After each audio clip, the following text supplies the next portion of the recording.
¿Qué tal? Mi nombre es Víctor Espinosa, soy gerente titular del Centro de Capacitación y Asesoría Jurídica CECAJU.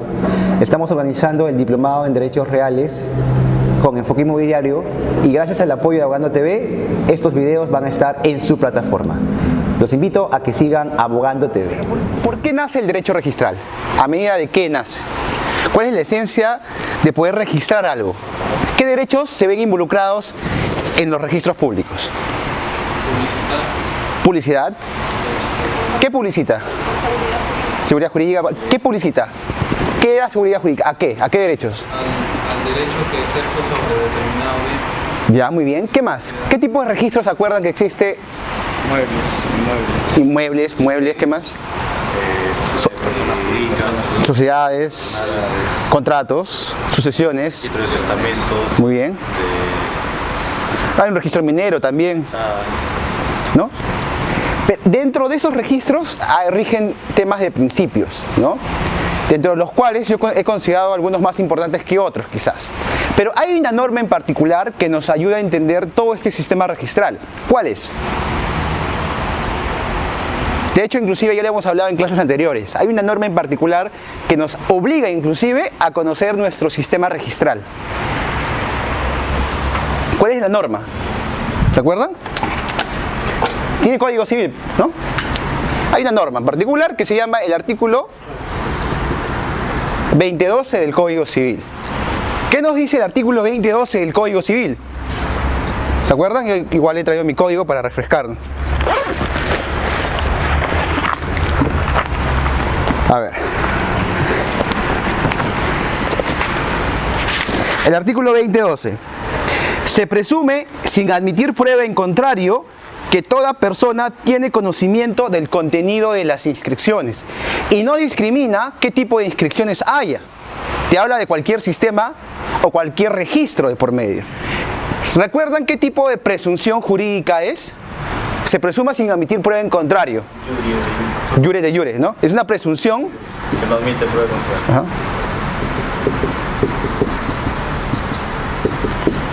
Ya. Muy bien. Si no admite prueba en contrario, estamos en un escenario en que toda la información que publicita registros públicos es conocida o posible de conocer. Solo te dice eso, no te asevera que la información registral sea la verídica.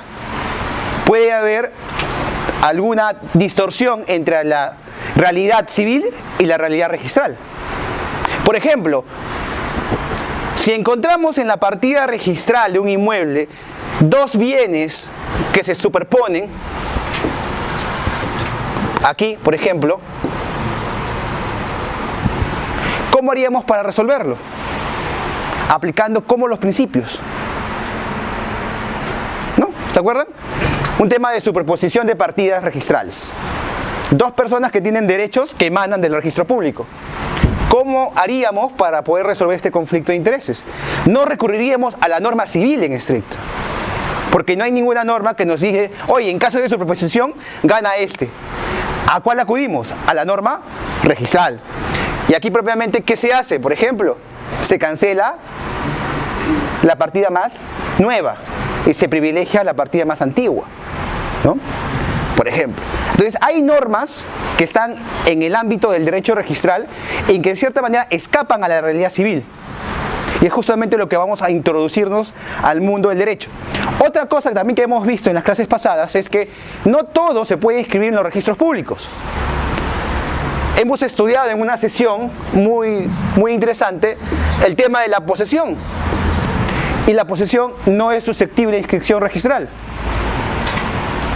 Pero podríamos inscribirla en cierta manera o darle publicidad a través de ¿qué cosa? De una anotación de demanda, ¿cierto? De prescripción adquisitiva de dominio, por ejemplo. Yo a través de mi anotación de demanda de prescripción adquisitiva de dominio puedo publicitar que un predio está siendo poseído por otra persona y está en un pleito. Sí, sí puedo. Y el efecto es que tú tenías que, si tú vas a comprar un predio que tiene un problema jurídico, tienes que conocer el problema jurídico, ¿no? Eso es lo primordial. Entonces partimos del artículo 2012. Todos conocemos de lo que existe o lo que detalla registros públicos. Luego vamos a ver que esta norma en estricto no es una presunción. ¿Se acuerdan que les dije en anteriores clases? Que el 2012, más que una presunción, ¿qué es? ¿Ficción? Una ficción legal, exacto. Esto es una ficción. La ficción legal, desde mi punto de vista, se crea a favor del Estado para poder darle seguridad a todas las situaciones jurídicas, en la cual el Estado dice, no tengo forma de obligar al ciudadano a comportarse como tal, así que voy a dar por presumido o por cierto dicho acto sin tener en consideración algún medio de prueba que lo acredite. Otro ejemplo de ficción legal que es tomada como presunción, el tema de la posesión de los bienes privados del Estado que están inscritos a su nombre. ¿Por qué? Porque el Estado dice, ¿cuántas veces me han ganado un juicio por prescripción adquisitiva de dominio? Bienes privados del Estado, no de dominio público, sino privados.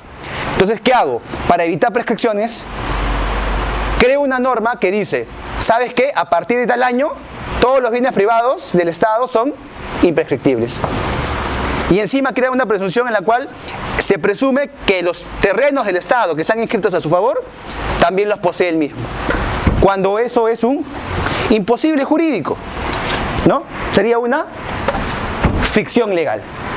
Y vamos a ir justamente armando o destruyendo o construyendo una nueva teoría del registro. Porque el registro es accesorio a los derechos civiles, a los derechos societarios, a los derechos que están en el libro de sucesiones. Son accesorios, no puede privilegiarse lo que dice el registro sobre un derecho que es desprotegido. ¿Y eso dónde lo hemos visto? ¿Dónde lo hemos estudiado? ¿En qué artículo? Por ejemplo, en el 2014. Cuando se perjudica al verdadero propietario. Entonces vamos a irnos introduciendo a este mundo del derecho registral a través de los principios jurídicos. Muy bien. Como ustedes pueden ver aquí en la lámina, ¿no? Vamos a comenzar con alguno de ellos. Básicamente con estos, y el primero de ellos sería el principio de rogación. ¿Qué quiere decir rogar? Rogación. Solicitar. Solicitar. ¿Frente a quién? Al registrador. Que se inscriba algún acto que tenga efectos en los registros. No solamente estábamos hablando de propiedad, ¿cierto? ¿Cómo se inicia, por ejemplo, la apertura de un derecho real en la partida registral? Con el acto de rogación, ¿no? El acto de rogación implica justamente el inicio de cualquier actividad registral. Pregunta, ¿quiénes pueden rogar? ¿Solo el interesado? ¿Quién más puede rogar? ¿Quién tiene derecho a rogar? El notario público también. El notario público también tiene derecho a rogar, ¿no? No solamente el interesado o un tercero. Vamos a ver su definición. Mediante este principio se establece que las inscripciones de los actos y contratos en el registro no se realizan de oficio, salvo algunos, Salvo algunos. Por ejemplo, ¿qué acto es de oficio? Que el registrador tiene que escribir sí o sí si no hay sanción. La hipoteca legal, por ejemplo. Muy bien. Sino que se requieren siempre de petición de parte interesada, siendo que los actos y contratos se inscriben a instancia del interesado. El procedimiento registral solo se iniciará a solicitud de este, nunca a instancia del registrador.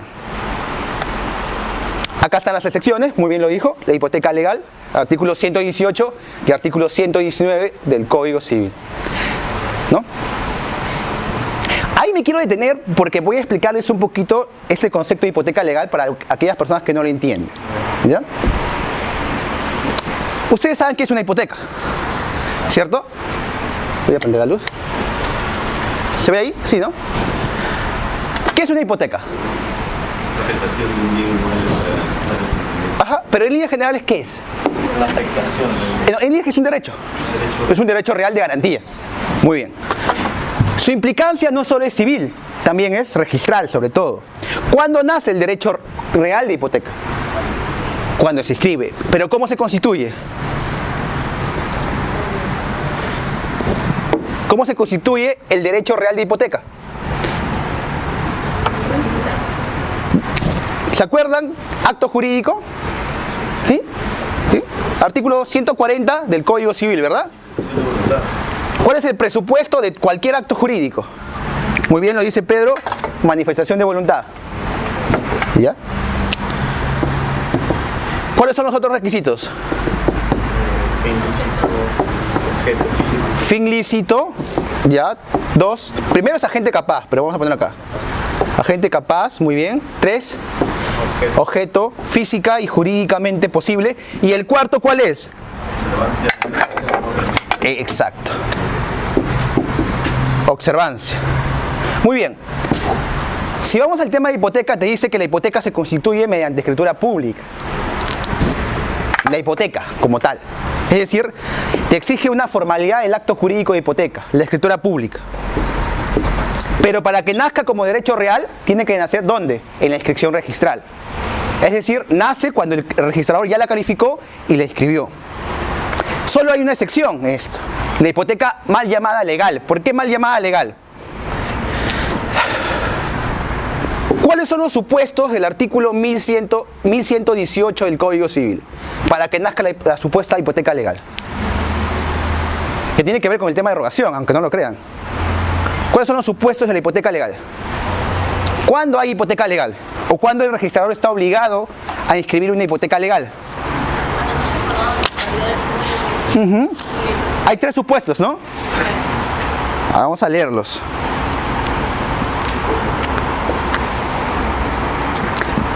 Además de las hipotecas legales, miren lo curioso de la redacción del artículo 1118.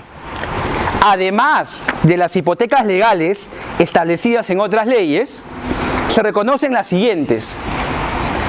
La del inmueble enajenado sin que su precio haya sido pagado totalmente o lo haya sido con dinero de un tercero. ¿Qué significa? Que hay un crédito pendiente de pago. ¿Bien? Si yo veo en un contrato, esto es importantísimo, si yo veo, yo como registrador, se me presenta un contrato y en el contrato, en ninguna parte del contrato aparece que se ha pagado el precio, ¿qué va a hacer el registrador? Va a constituir una hipoteca. ¿A favor de quién? Del vendedor. Del vendedor, exacto. Pero ¿cuál es el problema ahí? Mi pregunta viene a ser lo siguiente, es un tema más que todo de forma. ¿Cuántos tipos de manifestaciones existen en el acto jurídico? 2. ¿Cómo son? Expreso y tácito. Expreso y tácito. Muy bien. ¿El expreso cómo se manifiesta en la hipoteca? Con la escritura pública. ¿Y el tácito? ¿Se puede manifestar con una escritura pública? No. Los supuestos regulados en el artículo 1118, más que llamarse hipotecas legales, son consideradas hipotecas tácitas. No es en estricto una hipoteca legal. ¿Cuándo sí nos encontramos frente a una hipoteca legal? Cuando la ley impone o se subroga en la manifestación de voluntad de los sujetos. Y dice, en estos casos te vamos a dar una hipoteca. Por ejemplo, no sé si se regula aquí todavía, porque es un tema más que todo procesal. Cuando hay un tema de alimentos, se constituye una hipoteca a favor del acreedor alimenticio, porque la ley lo impone. La ley lo impone así. Entonces, en los escenarios del artículo 1118, los 3 supuestos en realidad son supuestos de manifestación tácita. ¿Qué quiero decir con ello? Que sí hay manifestación, pero que el registrador intuye que esa manifestación es tácita, la asemeja a una hipoteca legal y la inscribe. Es la única excepción al principio de erogación. ¿Ok? Vamos entendiendo.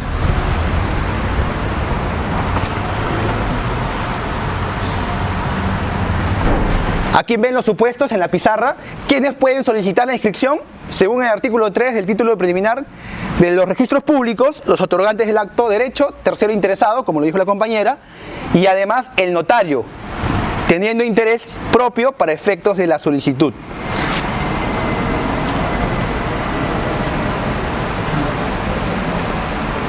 No, aquí aquí también vamos a encontrar todos los supuestos, ¿no? De la rogación, actos inscribidos de rogación, qué pasa con los actos inscribidos después de la rogación, modificación de la rogación, desistimiento de la rogación a veces porque ya no nos... Tantas veces nos ha observado el registrador que ya nos desistimos del proceso de inscripción registral. Los requisitos propiamente del título y vayamos al otro principio, el principio de legalidad, ¿no? ¿Qué quiere decir el principio de legalidad? ¿Qué te acuerdas sobre el principio de legalidad? Acá lo dice, ¿no? Los documentos que se presentan ante registros públicos. ¿Quién los califica al fin y al cabo? ¿El registrador? ¿Califica qué? ¿Con los documentos, la veracidad de los documentos o los actos jurídicos que contienen esos documentos? El registrador podría decir, no, este acto jurídico es nulo, por lo tanto no lo escribo. ¿Está capacitado para hacer eso? No está. ¿Cierto? No está. Y ahí viene el problema a veces. Yo falsifico una firma, pero como no hay ningún mandato judicial que me diga que ese acto jurídico es nulo, ¿qué va a hacer el registrador? Lo va a escribir. De hecho, perjudicando quizás el derecho de un tercero, ¿no? Pero vayamos a un caso un poco más jalado de los pelos. Imaginemos que el registrador vaya a escribir un derecho de alguien, pero se percata que en la partida registral el que está presentando el documento se descubre que es imposible, o sea, es imposible que se haya vendido el predio a esa persona. ¿A qué me refiero? Imaginemos que el titular registral tenga en la partida registral 70 años y después de 50 años más se quiere hacer un acto jurídico presentando la firma de esa persona. Se entendería que es un documento falsificado, se entendería que es un documento adulterado. ¿Cómo el registrador podría inscribirlo? ¿Lo rechazaría? ¿Qué tendría que hacer? Ojo con este dato. A veces los registradores cuando ven cosas dudosas, ¿qué te piden? O te piden inclusive que alguien lo autentique, ¿no? Oye, por ejemplo, acabo de presentar, y también lo hace el juez, acabo de presentar un contrato privado de compraventa. Haz que el notario lo autentique. O consígueme tal dato, ¿no? A veces los registradores lo que tienden es a pedir más documentos para acreditar la veracidad del mismo, ¿no? Porque intuyen que quizás es falso, pero como están no pueden declarar la validez o no del acto jurídico, están un poco atados de manos. Ahí viene un poco la problemática. ¿Cuáles son los alcances de la calificación? En el caso del principio de legalidad, confrontar la adecuación de los títulos con los asientos de inscripción de la partida registral en la que se habrá de practicar la inscripción. Verificar la existencia de obstáculos en la partida registral, así como de títulos pendientes. Verificar la validez y la naturaleza inscribible del acto o contrato. Por ejemplo, si yo celebro un contrato de compraventa y digo que el contrato de compraventa no hay contraprestación de por medio, o sea, no hay dinero, el registrador, ¿cómo lo califica ese acto? ¿Como una compraventa o como una donación? Exacto. Por más que nosotros pongamos el nombre en el contrato, el registrador intuye que ese negocio jurídico en estricto no es una compraventa, sino es una donación. Pero la notaría no te permite que hagas un contrato compraventa si no tienes un documento que acredite el pago. El primer filtro debería ser el notario, pero muchas veces no es así. Te digo justamente con el ejemplo que había puesto de la compra.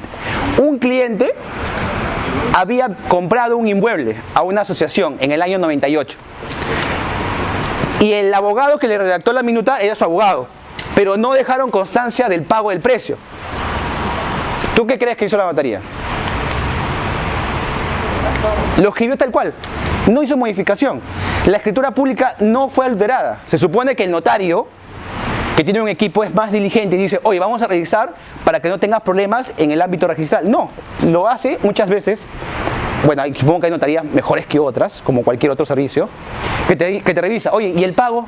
¿Dónde está? ¿Lo hiciste en partes? ¿Cómo lo acredito? No hay una secuencia de pagos porque a veces lo anexan.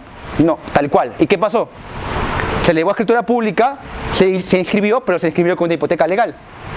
Y ahora vaya a saber, por ejemplo, que justamente Ahora lo quieren escribir y tienen ese problema. Vamos a escribirlo con hipoteca legal. ¿Y qué va a decir el que está escribiendo? No me conviene, pues. Porque si lo escribes con hipoteca legal, la asociación ahora ha cambiado de representantes y quizás me pueda ejecutar esa hipoteca. Yo estoy poseyendo tranquilo, pero es imposible que yo pague ese dinero. Y comienza a alegar, oye, pero yo sí le he pagado, pero en el contrato y en la escritura pública no consta de este pago. ¿Qué tendría que hacer? ¿Una prescripción? No, ¿para qué va a ser una prescripción? Tendría que solicitarle a la asociación que le dé una constancia que ha pagado. ¿Por qué encarecer los costos? Una prescripción sería innecesario. Sí, ya eres propietario. Muy bien. Acá están también los otros requisitos del principio de legalidad, ¿no? Verificar la representación invocada por los otorgantes, ¿no? Efectuar. Esto en temas societarios es un poco complicado, ¿no? El tema de la convocatoria, los poderes, los mandatos, ¿no?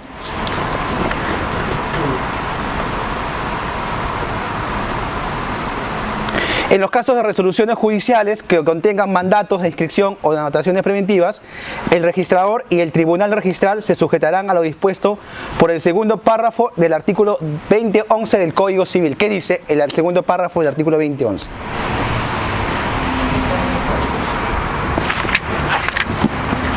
El tema de la calificación y el tema de la legalidad de los documentos presentados ante registros públicos. A ver. 2011. Voy a leer todo el tema del principio de rogación, justamente. Los registradores califican la legalidad de los documentos. Legalidad cuando se roga, ¿no? Oye, estoy revisando los documentos y están ok. En cuya virtud se solicita la inscripción, la capacidad de los otorgantes, ¿ves? Acto jurídico, y la validez del acto, por lo que resulta de ellos, de sus antecedentes y de los asientos de los registros públicos. Lo dispuesto en el párrafo anterior no se aplica bajo responsabilidad del registrador cuando se trate de parte que contenga una resolución judicial que ordena la inscripción. ¿Qué quiere decir esto? Que el registrador no va a calificar la validez de la resolución que ordena la inscripción a través de un juez. Sí o sí lo tiene que hacer. Sí o sí lo tiene que hacer. Exacto. Si el juez está mal en su fallo, si el juez no aplicó un pleno casatorio, si el juez inclusive no aplicó una norma, el registrador tiene que inscribirlo, inclusive en perjuicio de un tercero. Esa era también la problemática con los árbitros, ¿no? Antes del tema de la modificación a través de la ley 3313, los árbitros a través de sus laudos arbitrales tenían capacidad para modificar la esfera jurídica patrimonial de los sujetos a los cuales ellos administraban justicia. ¿Y qué decía? Hoy mi laudo arbitral tiene igual fuerza que una sentencia judicial. Inscríbelo, registrador. Ahora ya no es tanto así. Solamente priva, ¿qué cosa? Los de los jueces. Se ha cuestionado mucho los laudos arbitrales, por ejemplo. No, el registrador debe calificar el fundamento de educación de la ley, ya lo hemos dicho. Hay un precedente aprobado ya por registros públicos. Los partes judiciales, cómo se presentan, ¿no? Artículo 33. El registrador y el tribunal registral en sus respectivas instancias, al calificar y evaluar los títulos ingresados para su inscripción, se sujetan bajo responsabilidad a las reglas y límites establecidos de dicha norma. En el marco de la calificación registral, el registrador y el tribunal registral propiciarán y facilitarán las inscripciones de los títulos ingresados al registro. Vamos a ver el principio de titulación auténtica también, pero quiero ir a uno más interesante. También vamos a ver el tracto sucesivo. Principio de publicidad. ¿Ya? Estos principios son más interesantes. Este tema de publicidad es... ¿Qué le otorga al ordenamiento jurídico el principio de publicidad? Ya lo hemos estudiado un poquito, ¿no? ¿Qué le otorga el principio de publicidad al ordenamiento jurídico? Puedes sacar la puerta.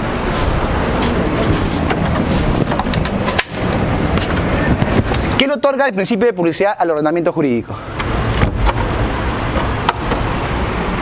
En la primera clase lo estudiamos. La oponibilidad frente a terceros, la oponibilidad erga omnes, ¿cierto? ¿Todo derecho real tiene oponibilidad erga omnes? Sí. ¿Cuándo tengo mayor oponibilidad erga omnes? Con la publicidad registral, cuando se inscribe un derecho en la respectiva partida registral. ¿Bien?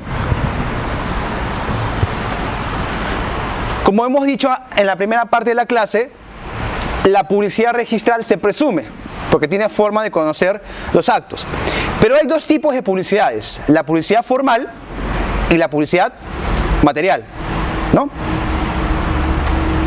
Vamos a leer cada uno de ellos. El contenido de las partidas registrales afecta a los terceros aun cuando estos no hubieran tenido conocimiento efectivo del mismo. Oponibilidad erga omnes. Y la publicidad formal. La publicidad registral formal garantiza que toda persona acceda al conocimiento efectivo del contenido de las partidas registrales y en general obtenga información del archivo registral. Primera pregunta. El artículo 20.12, ¿qué tipo de publicidad se hace referencia? ¿A la publicidad material o a la publicidad formal? A ver. A ambas. A ambas en estricto, con una combinación interesante. Porque si estudiamos el 20.12, ¿qué te dice? Sin admitirse por el contrario que toda persona tiene conocimiento del contenido, ¿cierto? Y esta, a su vez, afecta a los terceros y también le permite a estos poder adquirir los conocimientos necesarios para la adquisición de un derecho. ¿Cuáles son los fines? ¿Ven? Ya hemos estudiado también en reales. ¿Cuáles son los fines de la publicidad registral? La seguridad estática. Entre comillas, la seguridad estática. ¿Se acuerdan qué es la seguridad estática? ¿Se acuerdan? ¿Qué buscaba la seguridad estática? Proteger el derecho de ¿quién? Del titular. Del titular siempre. En cambio, la seguridad dinámica del tráfico, ¿qué buscaba proteger? ¿Ah? La seguridad dinámica del tráfico, ¿qué buscaba proteger? El tráfico patrimonial, propiamente dicho. Exacto. ¿Ven? Seguridad estática y seguridad dinámica. Es el tema de la publicidad. La publicidad formal, ¿qué comprende? La manifestación de las partidas registrales o exhibición de los títulos que conforman el archivo registral. La expedición de los certificados, la expedición de los certificados, la información y certificación del contenido de los datos, etcétera, etcétera. ¿Cuáles son los límites a la publicidad? El derecho a la intimidad, ¿no? El derecho a la intimidad. Por ejemplo, en la partida registral puede decir que la sociedad de gananciales se ha disuelto, ¿cierto? Divorcio. Pero puede decir, ¿por qué causal? No es necesario. Porque quizás hay una causal por infidelidad, por adulterio, por homosexualidad sobrevenida. Y eso no tiene por qué ponerse en la partida registral. O si te ponen en el asiento de otros, incapacidad. ¿Tendrías que ponerte incapacidad para qué?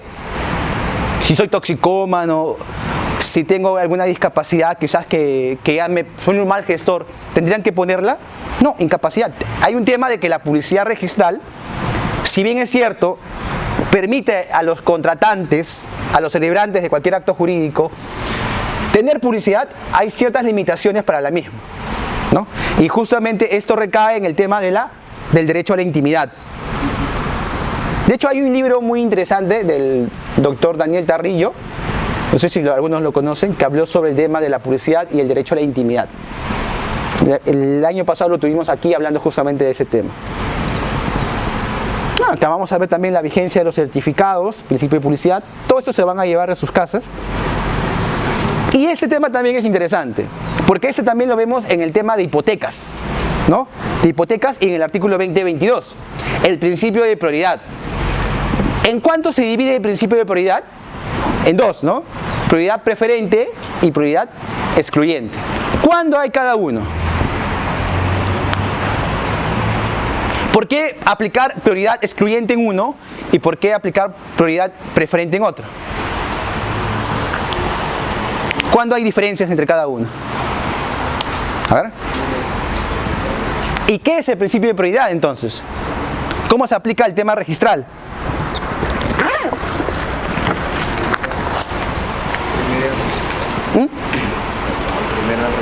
A ver, justo van a pasar el micrófono. sobre todo al registro primigenio que ya sea un ciudadano accede justamente para poder darle carácter a su bien mueble o mueble, ¿no? ¿Ya? Es justamente el tema de es como que quién llega primero. Yo llego primero, entonces yo puedo darle la publicidad primero, entonces yo le doy salvedad a mi bien por haberlo escrito primero. Correcto. Entonces la prioridad es una forma de tener privilegios frente a otra persona que solicita un acto similar al mío, similar o igual al mío, ¿no? Pero la pregunta viene a ser, ¿cuándo nos encontramos frente a una situación, antes de ver las diapositivas, de prioridad preferente y cuándo nos encontramos frente a una situación de prioridad excluyente? Porque en ambos hay prioridad. Pero ¿cuál es la esencia, la diferencia, mejor dicho, de esas dos prioridades? Pedro. La prioridad preferente, un ejemplo, vendría a ser el caso de la hipoteca, como dice. Muy bien, sí, sí suena. En el caso de prioridad preferente, un ejemplo podría ser la hipoteca o la garantía mobiliaria. Correcto. Si se inscribe, por ejemplo, hay dos garantías. Se inscribe primero una, donde el acreedor, por ejemplo, es el BBVA. Posteriormente se inscribe otra hipoteca o garantía mobiliaria a favor de, no sé, de BCP, que va a tener prioridad al momento, en caso de ejecución de la garantía, va a ser el que ha inscrito primero. Eso es por un tema de rango hipotecario. Por rango hipotecario, así se llama. por ejemplo. Ajá, exacto. En el caso de prioridad excluyente, es que no puede inscribirse un título incompatible con otro ya inscrito o pendiente de inscripción. Perfecto. En este caso, por ejemplo, si se ha inscrito una compra-venta a favor de A, ajá, no puede inscribirse otra compra-venta a favor de B. el mismo vendedor, pero a favor de B. Ajá, correcto. Excluye, la Muy bien. primera excluye a la segunda. Los ejemplos están bien, pero el cómo lo contextualizamos, porque yo tengo una tendencia de siempre preguntar o sugerirle a los chicos, cuando vayan a dar una respuesta, primero den el concepto y después den el ejemplo. Porque si das el ejemplo es que no tienes el contexto, lo tienes, pero no sabes cómo explicarlo. Sí, sobre todo. Ese es el tema, ¿no? En el tema de prioridad excluyente es que hay un conflicto de intereses o de derechos entre los solicitantes, donde, como bien lo dices, se vuelve incompatible la inscripción de ambos. Pero justamente en tu precisión de la hipoteca, a pesar que haya hipoteca, puede ser que sean incompatibles. ¿Cómo? Pues, Lo dijimos, superposición de partidas. Imaginemos que en la superposición de partidas, este sujeto A vaya a dar una hipoteca al BBVA en el año 2010 y el otro propietario B también va a dar una hipoteca al BCP en el mismo año. Ahí se puede aplicar prioridad excluyente, preferente. No, porque ahí los títulos son incompatibles. ¿Te das cuenta? Hay dos hipotecas, pero ahí no se puede aplicar rango. ¿Por qué? Porque los dos bancos no están adquiriendo del mismo sujeto y no hay un orden tampoco hipotecario. Aquí hay un conflicto de intereses. Entonces lo que prima dentro de la prioridad excluyente es que los actos que presuntamente se vayan a inscribir van a colisionar entre sí. Pero por ejemplo, yo puedo escribir una compra-venta y después de un mes escribir un arrendamiento. Y pueden ser que sean de personas totalmente distintas, pero no entran en conflicto. ¿Ven? No entran en conflicto. Entonces vayamos a ese punto. El tema de prioridad le da mayor prerrogativas al que primero lo presenta. Sí.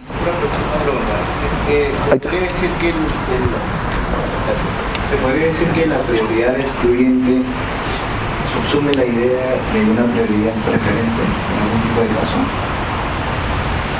Por lo que acabas de decir, yo creo que sí. ¿En qué casos? No, claro, por lo que el ejemplo que acabas de dar. No, es que pasa que en ese ejemplo no hay prioridad excluyente, no hay prioridad preferente. Es excluyente de todas maneras. Pero podría darse el caso de que la prioridad dentro de la prioridad excluyente se subsuma la idea de prioridad preferente. Podríamos decir, dependiendo. O sea, dependiendo. Si tú encuentras que no hay conflicto entre los derechos que se van a inscribir, puedes aplicar el tema de prioridad preferente. Entonces no necesariamente hay una diferenciación tan estricta, ¿no? La única diferencia es que si en las inscripciones de los títulos hay conflicto y son incompatibles, se aplica prioridad excluyente. Y si no hay conflicto y pueden subsistir ambos derechos, prioridad preferente. Por ejemplo, yo puedo comprar un inmueble, ¿ya? Y de repente luego hay un mandato del juez en la cual me obliga a mí a soportar un usufructo.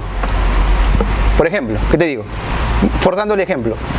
¿Hay prioridad excluyente o preferente? Por parte del registrador quizás, para inscribir título. Preferente. Preferente. O sea, yo tengo conflicto con la otra persona, pero igual pueden subsistir los dos títulos. Entonces, ahí viene la idea, ¿no? Conflicto más posibilidad de subsistencia de ambos títulos. O sea, que no haya incompatibilidad. Eso es lo que viene a ser. Vayamos al concepto. El principio de prioridad es fundamental para el funcionamiento del sistema registral, porque mediante dicho principio se determina ¿qué cosa? La preferencia entre los títulos presentados al registro. Principio que queda reflejado en el axioma romano priori in tempore potior injurie. La prioridad en el tiempo, prioridad en el derecho, ¿no? De hecho, esto lo encontramos también en otra norma, que es el artículo 2022 del Código Civil.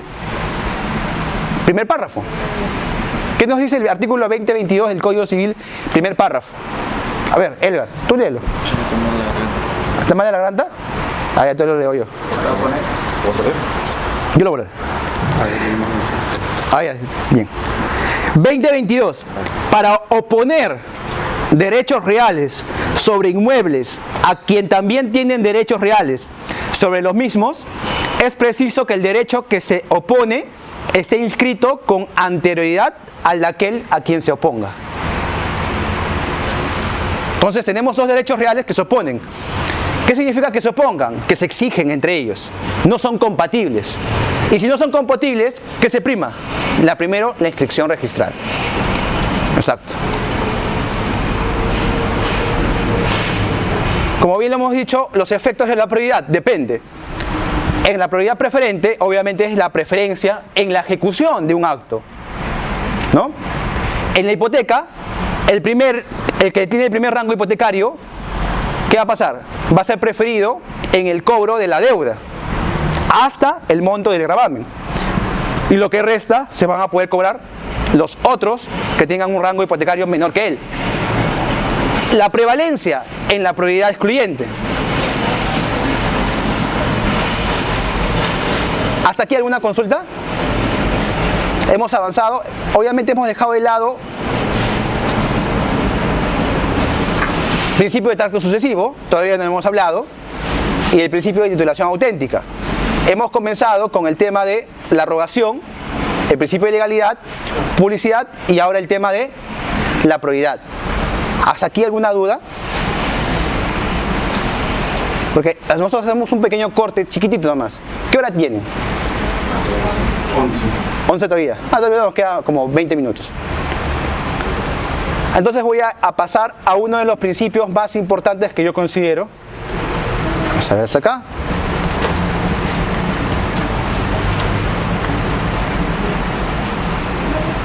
Acá está. El principio de fe pública registral. Que en estricto no viene a ser un principio, sino una forma de resolver conflictos. De hecho, ya los chicos están preparados para este principio, ¿verdad? El principio de fe pública registral.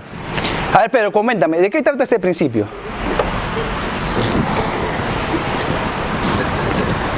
El código del 2014 más o menos señala que el tercero que de buena fe, Ajá. a título oneroso, Ajá. adquiere un bien que en el registro, que adquiere un bien y que en el registro aparece, de persona que en el registro aparece con facultades para otorgarlo, Ajá. mantiene su adquisición, aunque posteriormente se anule, resuelva o rescinda el Otorgante. otorgante.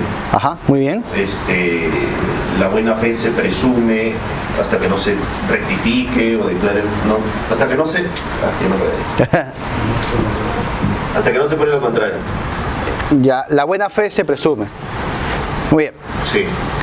¿Cuál ha sido el problema con el artículo 2014 a lo largo de estos años? ¿Cómo ha afectado el sistema del tráfico patrimonial el artículo 2014? Claro, el artículo 2014 lo que da prioridad es el tráfico jurídico. Ya, muy bien. Y muchas veces se perjudica al verdadero propietario que nunca ha dispuesto de su bien y que resulta, claro, ante una eventualidad de suplantación o falsificación de documento, por ejemplo. Entonces el perjudicado es el verdadero titular. Ya, muy bien. ¿Con qué principio vamos a estudiar el 2014? ¿Con qué otro principio? Vaya de la mano con varios otros principios, ¿no? ¿Se acuerdan, no? ¿Cómo era? A, B y C, finalmente, ¿no? ¿Cuál era el tercero? C, ¿verdad? Sí. Sí, muy bien. Pero ¿con qué principio más lo ligamos? Muy bien, con el principio de tracto. Tracto sucesivo. ¿Qué es el principio de tracto sucesivo? En líneas generales. Que hay una cadena de transferencias en las cuales se puede acreditar de dónde proviene mi derecho. No, hay tracto. Por ejemplo, si yo le compré a B, en la partida registral, ¿qué va a aparecer? La compraventa. Si B le compró a A, o de repente lo adquirió por sucesión intestada de A, va a aparecer eso en la cadena de transferencias, en la partida registral. Es el tracto. Y a veces viene a ser ese problema cuando se inscribe un derecho, ¿no? Hay temas de tracto abreviado también, pero el que se conoce más es el tracto sucesivo. Se supondría que no debe haber vacíos en la adquisición de derechos. El único supuesto en el cual no va a haber tracto sucesivo y se va a escribir un acto, ¿cuál es? Primera de dominio. La primera de dominio. ¿Ya? Excelente. ¿Y en la primera de dominio se puede aplicar fe pública registral? Esa es otra excepción. En las primeras de dominio no se puede aplicar el principio de fe pública registral, porque el requisito esencial para que se aplique el 2014, ¿cuál es? Que todos los derechos estén inscritos. Exacto. ¿Y la prescripción cómo opera o cómo se fusiona o cómo se analiza junto con el tracto sucesivo? ¿Se acuerdan? En la prescripción cómo opera. A ver, si yo quiero prescribir, imaginemos, esta es la partida, acá están los titulares registrales, pero por acá tenemos a un prescribiente, un poseedor, y ha iniciado su prescripción adquisitiva de dominio y ha inscrito en la partida registral una anotación de demanda. ¿Ya? Perfecto. Miren, ha inscrito su anotación de demanda en el año 1995. Y el que está comprando, el tercero, lo compró en el año 1996. ¿Qué efectos prácticos tienen los derechos civiles a la aplicación del derecho registral?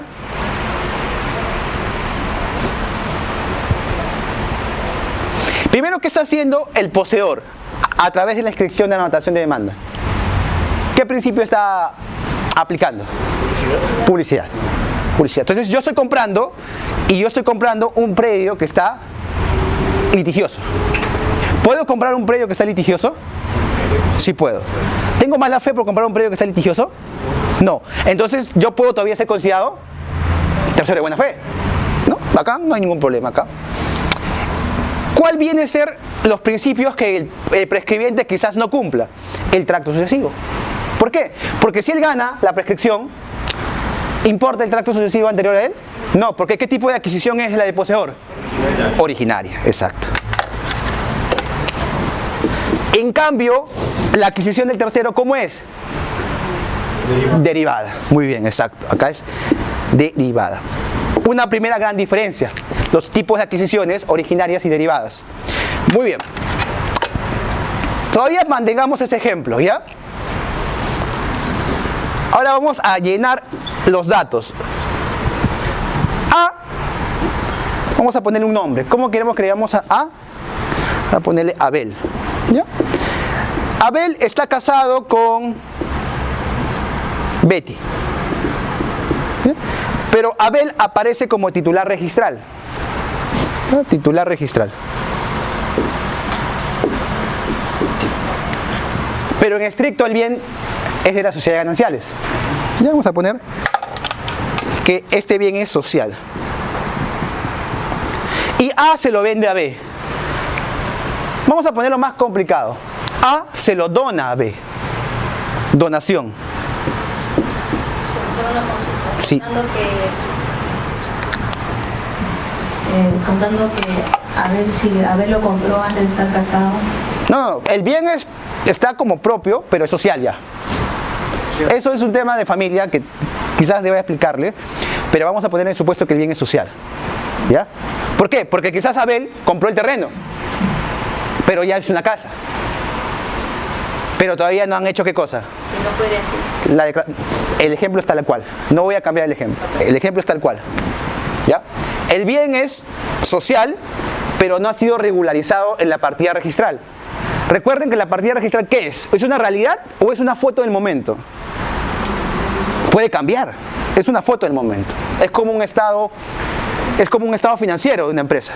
Es la realidad de un momento. Pero de repente al día siguiente puede quebrar la empresa. Igual puede cambiar. O sea, realizamos un acto y se puede modificar a los días la realidad de esa partida registral. Muy bien. Y se lo dona a B. ¿Qué tiene que hacer B? ¿Qué principio va a hacer B? Rogación, ¿verdad? ¿Y va a solicitar qué cosa? Va a solicitar la inscripción. Perfecto, hasta aquí todo bien. ¿Y luego qué va a pasar? Se lo va a vender a C. C que va a ser como persona diligente para comprar. Revisar el tracto sucesivo. ¿Dónde lo encuentra? En la partida registral. ¿Por qué te dice? Porque tienes que aplicar el 2022, el 2012, ¿no? Y ser diligente. Bien, perfecto. Lo revisé. ¿Y qué tiene que hacer C? Comprar, pagar e inscribir. ¿Cierto? Vamos a ponerlo complicado. Imaginemos que compró pero no pagó. Si compró y no pagó, ¿habría algún problema? No había ningún problema. Él ya es propietario. Pero ¿qué hay de por medio? Una hipoteca legal. Vamos a poner por acá. Hipoteca legal. Y tenemos al poseedor, tenemos a la hipoteca legal y tenemos al tercero. Al fin y al cabo, ¿cómo se resuelve este conflicto? Y encima tenemos que Betty se ha enterado de la venta y quiere demandar, ¿qué cosa? Nulidad. Nulidad. ¿Y qué ha hecho? Betty podría entablar nulidad y ¿qué puede hacer en la partida registral? ¿Puede escribir esa nulidad? ¿Anotarla preventivamente? Va a anotar la nulidad del acto jurídico. Pero la anotación es posterior a la venta, obviamente. Vamos a ver cuándo es la anotación. Lo compró en el 96, en el 97 escribió la anotación y la del prescribiente es el 95. Ahí están los datos. Pregunta. Este sujeto C tiene posibilidad de conocer la anotación de demanda. Obviamente también le va a llegar a él la notificación. ¿Deja de tener buena fe? Algunos considerarían que sí, otros como Pedro quizás digan que no. Pero ya adquirió el bien. Ya adquirió el bien. La anotación fue posterior. Muy bien, la anotación fue posterior. O sea, en el momento de la adquisición del bien, no sabía que había un proceso. O sea, él sabía que había un proceso, pero no de nulidad, obviamente, de prescripción. Y ustedes me dijeron que él puede comprar bienes litigiosos. ¿Cómo resolvimos este caso? Tenemos, miren, 4 personas en conflicto. Primero, la mujer, el prescribiente, el comprador, tercero de buena fe, y luego alguien que tiene una hipoteca legal.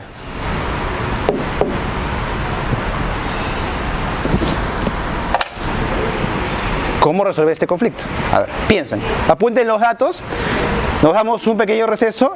Si quieren lo podemos trabajar en grupo y comenzamos a armarlo, inclusive aplicando los principios que hemos visto rápidamente. Repito el caso. A, que es un sujeto parte integrante de la sociedad de gananciales, pero que tenía un bien escrito a nombre propio, se lo donó a B. No está prohibido. Y B inscribió, y B se lo vendió a C, pero C no terminó de pagarle el dinero.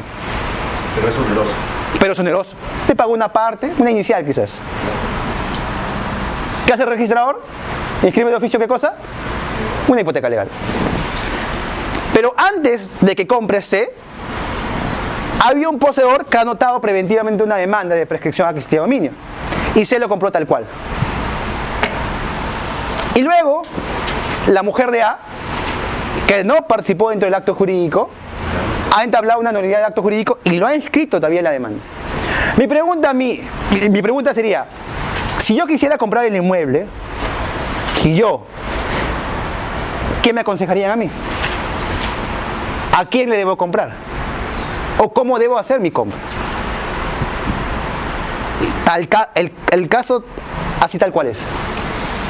Aplicando los principios, lo que han aplicado lo que han estudiado en civil, ¿cómo deberíamos resolver este conflicto de interés? Ahora, hay un tema de prioridad excluyente, preferente, ¿qué hay aquí? ¿Me entienden? ¿Qué pasó con el tema del tracto sucesivo? ¿Quién debió revisarlo? ¿Debo yo revisar el tracto sucesivo? ¿Qué debo hacer yo? Este es el caso.